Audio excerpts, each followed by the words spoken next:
जय हिंद। देखिए political science में आज का टॉपिक होगा प्रेसिडेंट ऑफ इंडिया, मतलब भारत के राष्ट्रपति, प्रेसिडेंट ऑफ इंडिया।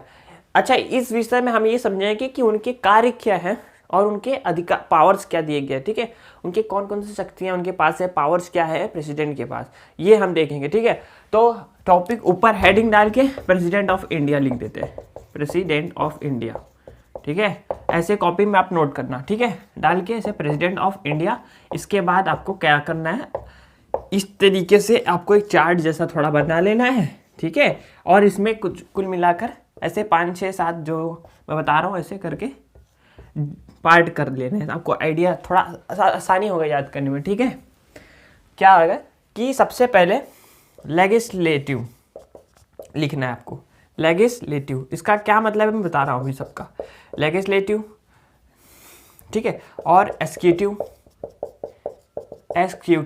ठीक है, और जुडिशरी, सभी काम मतलब समझ लेंगे, ठीक है, सभी एक एक से लाइन से, ठीक है।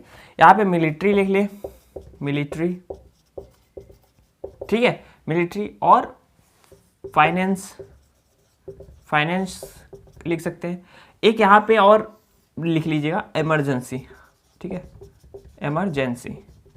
इमरजेंसी पावर, ठीक है। सबको हम एक्सप्लेन करेंगे बारी बारी से, ठीक है, पूरा एक तरफ से। इसलिए फिलहाल तो मैंने इसे रफली कर लिया है, आप जब बनाओगे कॉपी में तो अच्छे से बनाना, ठीक है। थोड़ा चार्ट अच्छा लुक से मतलब नहीं है, बस आपको नॉलेज आपको समझ में आनी चाहिए कि हाँ मैंने क्या लिखा है, ठीक है। देखिए लेजिस्लेटिव का क्या मतलब होता है, मैंने बताया था विधायिका, लॉ मेकिंग बॉडी। एग्जीक्यूटिव में जो आएंगे जो कार्य करने वाले लोग हैं एग्जीक्यूटिव में आएंगे। जुडिशरी, अब जब न्यायपालिका होती है। मिलिट्री की बात है, फाइनेंस वित्त की बात हो रही है। इमरजेंसी अभी हम आगे समझते हैं जब। देखिए जो प्रेसिडेंट ऑफ इंडिया है ना, उनका लेजिस्लेटिव में क्या काम है, मतलब जो लॉ बनाने वाले हैं देश के लिए, जो बेसिकली जो लॉ बनाएंगे, जो पार्लियामेंट में लोकसभा राज्यसभा में बैठेंगे, उनमें प्रेसिडेंट का क्या पावर है, उनमें क्या करते हैं प्रेसिडेंट। देखिए जो सत्र चलता है, सेशंस, ठीक है, पार्लियामेंट्री सेशन, जो पार्लियामेंट का सेशन चलता है ना, वो जो सेशन है वो स्टार्ट कराते हैं प्रेसिडेंट ही। समझ में? पार्लियामेंट सेशंस कौन स्टार्ट कराता है, सत्र जो चलता है वो चालू कराते हैं प्रेसिडेंट। समझ में? प्रेसिडेंट क्या करते हैं, साल में देखिए 3 बार ये सत्र चलता है, 3 बार साल में, याद रखेगा 3 टाइम्स इन अ ईयर, एक साल में, ठीक है। और हर बारी क्या करते हैं प्रेसिडेंट जो होते हैं, सम्मन भेजते हैं। सम्मन, SUMMON, सम्मन पता है आपको क्या होता है? सम्मन एक ऑफिशियल लेटर होगा, ठीक है, नोटिस होगा, जो कि किसी को भी भेज सकते हैं, कोई भी ऑफिशियल प्रेसिडेंट भेज सकते हैं, ठीक है। उसमें क्या होता है कि अगर सम्मन भेजा गया है यानी कि आपको वहाँ पे उपस्थित होना ही पड़ेगा, ठीक है। तो प्रेसिडेंट क्या बोलते हैं, सभी मेंबर्स को सम्मन भेजते हैं कि आप पार्लियामेंट्री सेशन स्टार्ट होने वाली है और पार्लियामेंट्री सेशन में सबको मौजूद होना है, ठीक है। तो पहला क्या होता है, पावर क्या है प्रेसिडेंट का, पावर कि सम्मन भेजने का, ठीक है। सेशन स्टार्ट करना उनका पावर है, पार्लियामेंट में सेशन स्टार्ट करना, और उसके बाद सेशन को खत्म करना भी उन्हीं के अंडर में होता है, मतलब खत्म करना होगा फिर भी वही डिक्लेयर करेंगे, तो ये पावर उनके पास है। इसके साथ साथ जो अपॉइंट वाला होता है पावर, वो तो मैंने बताया अपॉइंटमेंट का, अपॉइंट करने का, ठीक है, नॉमिनेट करके अपॉइंट करने का जो पावर होता है लोकसभा राज्यसभा में। लोकसभा में 2 सीटें, वो भी एंग्लो इंडियन होनी चाहिए। राज्यसभा में 12 सीटें जो कि अलग अलग क्षेत्र से आनी चाहिए। तो अपॉइंट वाला पावर लोकसभा राज्यसभा में भी उनके पास होता है, ये पावर हो गया उनके पास। समझते रहिए इनके क्या क्या पावर दिए गए हैं। साथ में और क्या पावर होता है, देखिए लेजिस्लेटिव की बात कर रहे हैं, ठीक। एक पावर होता है उनके पास मनी बिल का, ठीक है, मनी बिल, और भी बिल होते हैं, ठीक है, मनी बिल। देखिए जो भी बिल होते हैं, ठीक है, सबसे पहले वो क्या होते हैं, जो भी बिल पार्लियामेंट में आना है वो सबसे पहले प्रेसिडेंट के पास जाता है रिकमेंड करने के, मतलब प्रेसिडेंट रिकमेंड करते हैं उस बिल को कि ये चीज़ पार्लियामेंट में आना चाहिए कि नहीं आना चाहिए, ठीक है। अगर बिना उनके रिकमेंडेशन के कोई भी बिल और कुछ भी नहीं आ सकता पार्लियामेंट में, ठीक है, जब तक प्रेसिडेंट नहीं करेंगे, ठीक है। तो मोस्टली होता है कि प्रेसिडेंट रिकमेंड करते हैं हर चीज़ आप पार्लियामेंट में ला सकते हैं, ठीक है, ज़्यादातर तो यही होता है, ठीक है। तो ये भी उनके पास ही है अधिकार, ठीक है, प्रेसिडेंट के पास। साथ में देखिए एक चीज़ यहाँ पे और याद रखिएगा हमेशा, इसी के में समझ लीजिए कि मान लीजिए कोई भी एक ऐसा क्या है लॉ बन रहा है, ठीक है, कोई कानून नया बन रहा है जो पार्लियामेंट में एक बार पास हो चुका है ना, लोकसभा और राज्यसभा में पास हो चुका है, ठीक है। तो प्रेसिडेंट के पास एक और यहाँ पे पावर, समझिएगा पावर और है कि जब भी वो पार्लियामेंट में पास होगा बिल, ठीक है, जो भी रहेगा लॉ होगा बिल होगा, वो बाद में जाता है प्रेसिडेंट के पास साइन के लिए, ठीक है, मंजूरी के लिए, मतलब उसको का वर्किंग में लाने के लिए, उसको पावर में लाने के लिए, उस कानून को लागू करने के लिए, जो भी अगर कानून बन रहा है तो उसको लागू करने के लिए साइन के लिए जाता है प्रेसिडेंट के पास, ठीक है, साइन के लिए। याद रखिएगा, जब तक प्रेसिडेंट साइन नहीं करेंगे तब तक वो कानून बन ही नहीं सकता। देश पे कोई भी कानून तब तक नहीं बन सकता तब तक उस पर मंजूरी ना मिल जाए प्रेसिडेंट की, समझे, प्रेसिडेंट जब तक उस पर साइन न कर दे, ठीक है। तो ये चीज़ याद रखिएगा कि प्रेसिडेंट का साइन भी बिना किए वो चीज़ पास नहीं हो सकती, ये चीज़ याद रखिए। अच्छा, एक चीज़ और है, मान लीजिए कोई भी एक कानून बना है पार्लियामेंट में, ठीक है, लोकसभा में भी वो पास हो गया है और राज्यसभा में भी पास हो गया है, ठीक है, राज्यसभा में। अब वो चला गया है आगे, किसके पास जाएगा, प्रेसिडेंट के पास, हम जानते जाएगा साइन होने के लिए, ठीक है। अब प्रेसिडेंट को क्या लगा कि उसमें कुछ सुधार करना है, ठीक है, कुछ उनको खामियां लगी, तो क्या कर सकते हैं, वो इसमें कुछ सजेस्ट कर सकते हैं कि आप इसमें ये सब चेंजेस कर दो, ज़रा सा इसमें अपना मतलब राय दे सकते हैं कि ये चेंजेस कर दे सकते हैं, और ये फिर वो जो बिल यहाँ तक पहुँचा है इनके पास, वो उसको फिर वो रिटर्न कर सकते हैं पार्लियामेंट के अंदर, मतलब संसद के अंदर ना, इन सदन में वापस भेज सकते हैं लोकसभा राज्यसभा में, ठीक है। लेकिन अब की बार जो लोकसभा के मेंबर्स हैं राज्यसभा में, वो ज़रूरी नहीं कि वो जो रिकमेंड किए हैं, मतलब जो सजेस्ट दिए हैं, सजेशन जो दिए हैं, रिकमेंड नहीं, सजेशन जो दिए हैं प्रेसिडेंट की इसमें करना है, वो उस पर वो माने ही, ठीक है। वो चाहे तो नहीं भी मान सकते उस चीज़ को, ठीक है, वो चाहे जैसे भी बिल था फिर लॉ जो बना है वो ऐसे ही आगे फिर से भेज सकते हैं साइन होने के लिए प्रेसिडेंट के पास, ठीक है। फिर यहाँ से अगर मान लीजिए उन्होंने कुछ सुधार नहीं किया तो फिर से वही के पास चला जाएगा प्रेसिडेंट। फिर प्रेसिडेंट के पास कोई भी पावर नहीं है, अधिकार नहीं है कि फिर उसको डिनाई कर दे, कि साइन करने से मना कर दे, तब तो उन्हें करना ही पड़ेगा, ठीक है। जो सेकेंड राउंड जो जाता है चेक करने के लिए, फिर उसके बाद जब चेक होने के बाद आता है तब डिनाई नहीं हो सकता, तब उसको नहीं मना हो सकता। तो कौन सा है था, मनी बिल का उनके पास पावर है कि हाँ मनी बिल जो भी आता है उनके रिकमेंड से ही आगे बढ़ता है, ठीक है, वही पार्लियामेंट में तभी आगे जाएगा, ठीक है, जो भी आएगा। और ये चीज़ हो गया। साथ में एक और होता है, पावर होता है एक ऑर्डिनेंस का प्रेसिडेंट के पास, ऑर्डिनेंस, प्रेसिडेंट का पास एक और पावर होता है जिसे हम ऑर्डिनेंस के नाम से जानते हैं। क्या, ऑर्डिनेंस। अच्छा, ये ऑर्डिनेंस है क्या है ऑर्डिनेंस, बताइए। ऑर्डिनेंस एक प्रकार का कच्चा कानून है, टेम्परेरी कह सकते हो लॉ है, टेम्परेरी लॉ, ठीक है, जो कि प्रेसिडेंट तुरंत बना सकते हैं बिना किसी भी सदन में पास हुए बिना, मतलब कहीं नहीं पार्लियामेंट में जाना है, बस वो खुद से ही उसको अप्रूवल मतलब दे लागू कर देंगे। प्रेसिडेंट के पास ये पावर है कि वो कोई इंस्टेंट किसी भी कानून को तुरंत बना सकते हैं, जिसे ऑर्डिनेंस कहते हैं, ठीक है। कोई भी कानून देश में तुरंत लागू कर सकते हैं बिना कहीं पे जाए, बिना किसी, ठीक है। बट उसका नाम से आप समझिए कि टेम्परेरी लॉ है, ठीक है। टेम्परेरी लॉ इसलिए कहा गया है कि जब मतलब बिना किसी पार्लियामेंट में गए वो जो ऑर्डिनेंस जो पास हुआ है, ठीक है, जब सेशन स्टार्ट होंगे, जब पार्लियामेंट सत्र चलेगा फिर से, तो उसमें क्या होगा कि 6 हफ्ते के जब से सेशन स्टार्ट होगा उसके आगे आने वाले 6 हफ्ते तक, 6 वीक्स तक क्या होगा, वो ऑर्डिनेंस यानी वो जो लॉ है वो बरकरार रहेगा, वो रहेगा, लागू रहेगा देश में। फिर वो अपने आप क्या हो जाएगा, हट जाएगा, ठीक है। जो भी लॉ है 6 हफ्ते के बाद, सेशन स्टार्ट होने के 6 हफ्ते बाद अपने आप खत्म हो जाएगा, ठीक है। अगर उस 6 हफ्ते के बीच में जब सेशन स्टार्ट हो गया है, अगर चाहे तो सभी मेंबर मिलके वो कानून रखना है या नहीं रखना है, फिर वो आगे डिस्कस कर सकते हैं और उस पर पास कर सकते हैं कानून, अगर उसको परमानेंटली करना है, ठीक है। तो ऑर्डिनेंस का याद रखिएगा, ऑर्डिनेंस, ठीक है। थोड़ा सा लॉन्ग वीडियो होगा मैं जानता हूँ, लेकिन आप समझ जाओगे बिल्कुल अच्छे से। ऑर्डिनेंस की बात कर रहे थे, ठीक है, ध्यान रखिए। सेशन की बात हो गई, अपॉइंट का पावर है उनके पास, मनी बिल का पावर है उनके पास, ऑर्डिनेंस का पावर है, ठीक है। तो ये सारे उनके पास पावर रहता है लेजिस्लेचर में, ठीक है, जो भी वर्किंग में रहेगा, काम करने में, जो भी लॉ मेकिंग बॉडी है उसमें ये सारे उनके पास पावर है, ठीक है, समझ में आया। जी ये सब पावर हो गए इनके पास लेजिस्लेचर में, ठीक है। अब कार्यपालिका में देखिए क्या क्या है, मतलब जो भी काम करने वाले होंगे उनके लिए उनमें क्या, मतलब उन सब के लिए उनके पास क्या पावर है, जो भी देश में काम करेंगे उस बॉडी में, ठीक है। देखिए सबसे पहले जो भी पार्टी जीतेगी इलेक्शन, फिर वो उनके मेंबर्स चुनेंगे एक क्या चुनेंगे, लीडर एक अपना चुनेंगे ना, लीडर, ठीक है।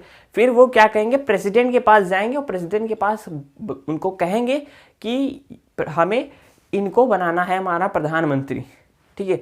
तो वो लोग सिर्फ एडवाइस करेंगे और प्रेसिडेंट अपॉइंट करेंगे। तो प्राइम मिनिस्टर को कौन अपॉइंट करेगा, कौन करेगा, प्रेसिडेंट। तो ये पावर उनके पास है। देखिए प्रेसिडेंट को ना अपॉइंट करने वाली बहुत सारी पावर दी गई, बहुत अपॉइंटमेंट है। इसके बाद फिर जब प्राइम मिनिस्टर बन जाएंगे, फिर जो कैबिनेट मिनिस्टर बनेंगे, जो कैबिनेट मिनिस्टर सब बनेंगे, कैबिनेट जिसे कहते हैं ना, कैबिनेट मंत्री, ठीक है, वो जितने भी कैबिनेट मंत्री है वो प्राइम मिनिस्टर देंगे ना, प्राइम मिनिस्टर देंगे या एडवाइस करेंगे कि हमें मेरे मतलब सरकार में मुझे ये सब मिनिस्टर्स चाहिए, ठीक है। वो अपना लिस्ट देंगे उनको, तब मतलब बताएंगे उनको, एडवाइस करेंगे कि ये मिनिस्ट्री इनको दी जाए, ठीक है। फिर अपॉइंट कौन करेगा, प्रेसिडेंट ही। तो उस केस में भी प्रेसिडेंट ही चुनेंगे सबको, याद रखिएगा, ये भी प्रेसिडेंट ही चुनेंगे, समझ में। रिकमेंड कौन करेगा, प्रधानमंत्री, बट चुनने वाले हम हर बारी प्रेसिडेंट ही होंगे। प्रेसिडेंट के अलावा कोई और नहीं क्या कर सकता, चुन सकता, ठीक है। इसमें हो गया, ये तो होगी अगर पार्टीज की बात किया जाए। जो भी अगर उसमें बात किया जाए आपके ऑफिशियल्स में, उस एडमिनिस्ट्रेटिव में, ठीक है, ये तो पॉलिटिकल है। जो भी आपके एडमिनिस्ट्रेटिव में बात किया जाए, सीईओ वगैरह की, चीफ वगैरह की, ऑफिसर्स वगैरह की, तो वो भी ऑफिसर जो होते हैं देश में, अलग अलग किस्में, ऑर्गेनाइजेशन डिपार्टमेंट के अलग अलग, ठीक है, कमीशंस के, वो भी अपॉइंट करते हैं कौन, प्रेसिडेंट ही। जैसे अगर इलेक्शन कमीशन की बात करेंगे, इलेक्शन कमीशन, तो वहाँ के भी सीईओ यानी chief executive officer, chief election commission जिसे कहते हैं ना, चीफ इलेक्शन कमीशन यानी कि जो इलेक्शन कमीशन के चीफ होंगे, मुखिया, ठीक है, वो भी अपॉइंट करेंगे कौन, प्रेसिडेंट ही चुनते हैं, ठीक है, याद रखिएगा। और इसके साथ साथ और क्या चुनते हैं, एजीआई। अच्छा एजीआई क्या है, अटॉर्नी जनरल है, attorney general of India, attorney general of India. ये कौन होते हैं, देखिए ये हमारे इंडिया के, भारत के सबसे बड़े वकील होंगे, उनको एजीआई कहते हैं, अटॉर्नी जनरल ऑफ इंडिया। हमारे क्या होंगे, भारत के सबसे बड़े वकील। मान लीजिए किसी ने इंडियन गवर्नमेंट के ऊपर कोई तरह का केस कर दिया, ठीक है, तो उस केस को लड़ने के लिए, उस केस को देखने के लिए जो वकील है उनको अटॉर्नी जनरल ऑफ इंडिया कहेंगे। ये भारत के सबसे बड़े वकील होंगे। तो ये भी अपॉइंट कौन करेंगे, प्रेसिडेंट ही। प्रेसिडेंट भी एजीआई को, अटॉर्नी जनरल ऑफ इंडिया को अपॉइंट करेंगे। एक होते हैं, देखिए इसमें एक और होते हैं CAG, controller auditor general of India. ये क्या होते हैं कि जो भी देश में फाइनेंस आ रहा है ना, पैसा आ रहा है, जो भी फाइनेंशियल चीज़ें हैं, उसका जो हिसाब किताब है, स्टेटमेंट है, क्या कैसे पैसा खर्च हो रहा है, कहीं गलत जगह तो नहीं खर्च हो रहा है, वो सब हिसाब किताब रखते हैं CAG, controller auditor general of India. इसको भी अपॉइंट प्रेसिडेंट करते हैं, ठीक है। तो प्रेसिडेंट क्या इसके साथ ये भी देख लीजिए ना, यूपीएससी के जो होते हैं सीईओ, हम जानते हैं UPSC, union public service commission, ये भी जो है कमीशन, इसके भी जो सीईओ होते हैं वो कौन अपॉइंट करते हैं, कौन अपॉइंट करेंगे, प्रेसिडेंट, ठीक है, ये भी प्रेसिडेंट करते हैं। सोचिए कितने सारे प्रेसिडेंट करते हैं। और क्या करते हैं, देखिए इसमें एक और होता है finance commission of India, finance commission क्या होता है कि हर 5 साल में बनाया जाता है प्रेसिडेंट द्वारा, फाइनेंस कमीशन ऑफ इंडिया। ये डिसाइड क्या करता है, फाइनेंस कमीशन क्या करता है, फाइनेंस कमीशन ये सुनिश्चित करता है कि जो भी टैक्स से पैसा आ रहा है वो सेंट्रल गवर्नमेंट और स्टेट गवर्नमेंट में उसका शेयर क्या रहेगा, ठीक है, कितना सेंटर को मिलना चाहिए, कितना स्टेट को, वो सब काम फाइनेंस कमीशन ऑफ इंडिया देखती है। उसके भी जो सीईओ होते हैं, जनरली आईएएस ऑफिसर ही के रैंक की होते हैं, वो भी अपॉइंट करते हैं कौन, प्रेसिडेंट ऑफ इंडिया।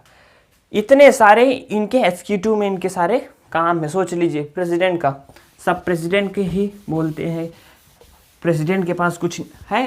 प्रेसिडेंट देखिए क्या है ना, एक्चुअल में प्रेसिडेंट नॉमिनल हेड होते हैं। नॉमिनल हेड का मतलब क्या हुआ, नाम मात्र के हेड, ठीक है। जहाँ ज़रूरत है वहाँ भी मतलब सिर्फ उनके नाम मात्र का यूज़ होता है, ठीक है। बाकी उनके पास असली पावर हमें बताया, हम हर बार मैंने बताया पीएम के पास होता है, प्राइम मिनिस्टर कभी भी हमेशा से, ठीक है।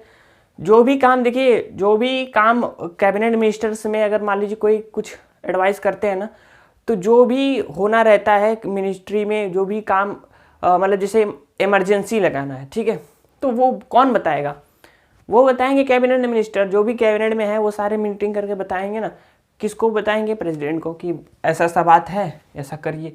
या जो भी बात है सिर्फ और सिर्फ प्रधानमंत्री और कैबिनेट मिनिस्टर्स के ही करते हैं एडवाइस से, ठीक है। देखिए अब जुडिशरी की बात कर ले, जुडिशरी में क्या उनका पावर है। देखिए जुडिशरी में भी उनके पास अपॉइंटमेंट की बहुत सारी लिस्ट, जितने भी अपॉइंट करने वाले चीज़ है ना, सब प्रेसिडेंट के पास है। जैसे हमारे देश के कौन, चीफ जस्टिस ऑफ इंडिया, मुख्य न्यायाधीश जो भारत के, वो भी कौन अपॉइंट करते हैं, प्रेसिडेंट, ठीक है। कौन करेगा, प्रेसिडेंट ही अपॉइंट करते हैं। साथ में सुप्रीम कोर्ट के जो जज होते हैं, सुप्रीम कोर्ट के जज, वो भी अपॉइंट कौन करता है, प्रेसिडेंट।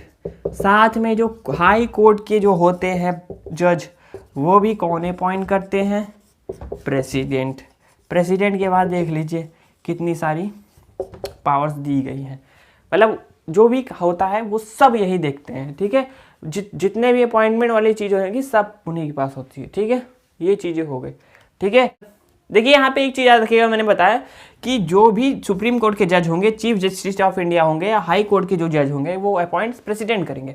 बट साथ में क्या होता है, मान लीजिए कोई भी क्या है, अपराधी है, ठीक है, वो किसी भी प्रकार से मान लीजिए हाई कोर्ट में भी उसका केस क्या हो गया, हार गया, ठीक है, हाई कोर्ट में भी हार गया, और सुप्रीम कोर्ट से भी उसका क्या हो गया, कुछ नहीं हो पाया, ठीक है, वहाँ पे भी। तो क्या हो सकता है, एक और कंडीशन है तीसरी, कि वो जा सकता है प्रेसिडेंट के पास, ठीक है, प्रेसिडेंट के पास अपनी बात पहुँचा सकता है, वहाँ पे अपना पत्र पहुँचा सकता है कि ऐसी ऐसी मेरे केस में बात है, और हमें उससे जो भी अपना बात रहेगा प्रेसिडेंट से कह सकते हैं कि हमें ये आपसे उम्मीद है, ठीक है, हमें आपसे यह राहत चाहिए, या जो भी उस बात होगा आपने उस लेटर में बता देना है।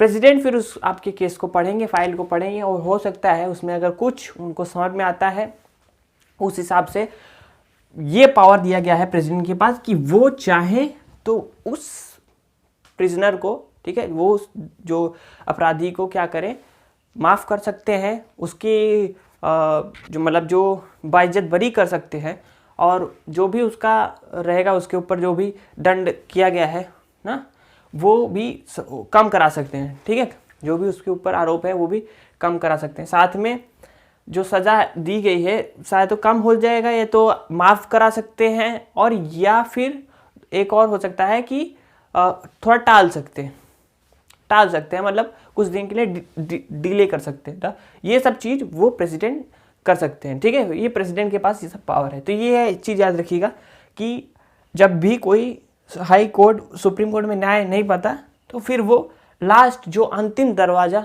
प्रेसिडेंट का है, तो प्रेसिडेंट तक जाते हैं, ठीक है। ये भी प्रेसिडेंट के पास पावर है। सोच लीजिए, मतलब कोई भी क्राइम किया हो और उसको माफ़ कर दिए, उसको कह दे कि ठीक है तुम्हारा अब कोई भी तुम्हारे ऊपर सज़ा नहीं है, तुम्हारी सज़ाएं जितनी भी है माफ़ सब, तो फिर उसके बाद जब उसको माफ़ी मिल गई तो उसको कोई भी क्या नहीं कर सकता, इल्लीगल नहीं कह सकता कि उसको क्यों नहीं दिया गया, ठीक है। ये चीज़ है पावर। अच्छा, फाइनेंस का बात करते, चलिए ये सब तो बात हो गई। मिलिट्री का देखिए, मिलिट्री में मैं बता देता हूँ, मिलिट्री का जितने भी देखिए थल सेना, जल वायु सेना है और जल सेना है, जो भी है सब, आर्मी का हो गया, नेवी हो गया, एयरफोर्स, सबके जो सीईओज वगैरह होते हैं, ठीक है, सीईओ यानी चीफ एग्जीक्यूटिव ऑफिसर, जो एडमिनिस्ट्रेटिव हेड होते हैं असल में, जो सबसे ज़्यादा बड़े होते हैं ना, हेड होते हैं जो, ठीक है, सीईओज वगैरह है, वो भी कौन चुनते हैं, वो भी प्रेसिडेंट के माध्यम से ही चुना जाते हैं, ठीक है। प्रेसिडेंट ही चुनते हैं उन सबको, ठीक है। ये मिलिट्री में है, ठीक है। साथ में मिलिट्री के और भी बहुत सारे हैं उनके बाद, ठीक है, बाद में हम समझेंगे, बट फिलहाल के लिए हम मोटा मोटा बस समझेंगे, बहुत सारा नहीं समझेंगे अंदर तक, फिर भी मैं काफ़ी तक समझा दे रहा हूँ, ठीक है।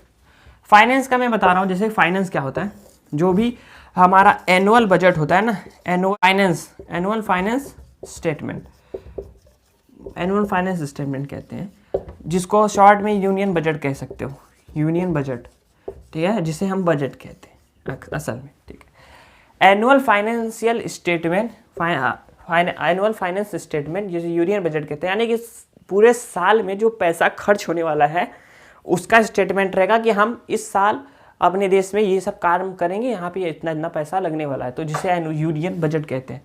तो वो भी किसकी जिम्मेदारी है, प्रेसिडेंट की जिम्मेदारी, तो वो भी पेश कौन करता है पार्लियामेंट में, प्रेसिडेंट पेश करते हैं पार्लियामेंट में, ठीक है। यहाँ पे एक और है कि प्रेसिडेंट चाहे तो उस फाइनेंस मिनिस्टर से भी वो पेश करा सकते हैं उस बजट को, ठीक है, ठीक है, जैसा कि अभी हो रहा है, ठीक है, हमेशा, जैसे कि अभी पिछले ही साल फाइनेंस मिनिस्टर निर्मला सीतारमण ने क्या किया था, बजट को पेश किया था हमारे देश में, ठीक है।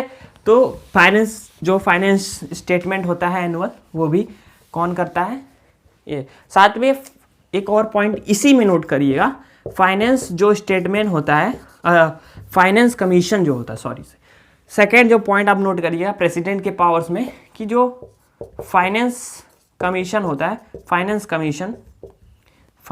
कमीशन ऑफ इंडिया, ये भी कौन फॉर्म करता है, मैंने अभी बताया जस्ट थोड़ी देर पहले, कौन फॉर्म करेगा, प्रेसिडेंट। क्यों फॉर्म करते हैं, जो भी इनकम आने वाला है, जो भी पैसा आता है टैक्स से, ठीक है, वो भी मतलब उसका जो शेयर होगा उस टैक्स का, उस पैसे, उस जो टैक्स आया है, जो पैसा आया है, उसका शेयर परसेंटेज सेंटर को कितना जाएगा, स्टेट को कितना जाएगा, वो कौन डिसाइड करता है, फाइनेंस कमीशन ऑफ इंडिया। उसके जो सीईओज होते हैं, मतलब उसके जो chief executive officer, generally IAS officer ही होते हैं, IAS officer Indian Administrative Service के, वो भी अपॉइंट किए जाते हैं प्रेसिडेंट द्वारा। तो हर 5 ईयर्स में, ये भी याद रखिएगा, हर 5 साल में जो होते हैं, जो finance commission of India form बनाई जाती है, ठीक है, हर 5 साल बाद, ठीक है, एक बार मतलब चेंज होते रहते हैं, ठीक है, सीईओज वगैरह भी चेंज होते रहते हैं, ठीक है। ये हो गई आपकी फाइनेंस।